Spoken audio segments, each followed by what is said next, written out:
Pour nous, le commerce équitable, c'était vraiment un projet qui correspondait tout à fait à notre éthique, de manière globale, et qui nous parlait sur le fait que c'était de redonner du sens à la production et dans le circuit de commercialisation que le paysan ait sa place.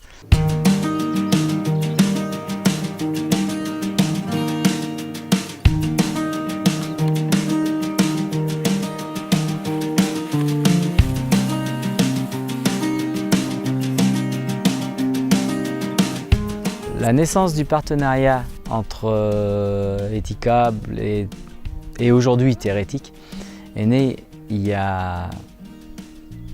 au démarrage d'Etikable. C'est-à-dire qu'on s'est retrouvé dans les Monts Lyonnais, un groupe de producteurs engagés dans une démarche de partenariat avec des paysans d'Afrique, du Burkina Faso, du Bénin, dans une démarche qui s'appelle Ferme du Monde.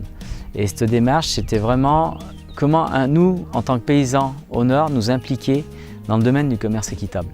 On s'est impliqué dans le commerce équitable au sein de Ferme du Monde et dans ce cadre-là, il y avait la naissance d'Etikable. Naturellement, on a eu des rencontres ensemble et petit à petit, on s'est mis à discuter. On a fait partie des gens qui ont milité fortement à ce que le commerce équitable s'ouvre au Nord. Donc on s'est impliqué dans la plateforme du commerce équitable, dans la démarche du commerce équitable Nord-Nord. Et petit à petit, on s'est compris. Là est née la démarche Paysans d'ici. Nous, ayant un peu des soucis d'arriver à valoriser nos fruits rouges en plein champ, cultivés de manière traditionnelle, on avait un peu de problème de valorisation. Et ça a commencé avec un collègue qui avait de la groseille, qui pensait même peut-être l'arracher parce qu'il n'arrivait plus à la valoriser. Et on a dit on fait de la confiture de groseille. Et le partenariat a vraiment commencé là, donc il y a 3-4 ans, pour se dire on fait une confiture de groseille pour paysans d'ici et puis on va voir comment ça évolue.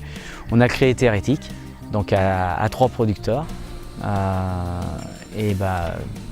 Puis là, au jour d'aujourd'hui, Terretic, c'est une entité qui progresse.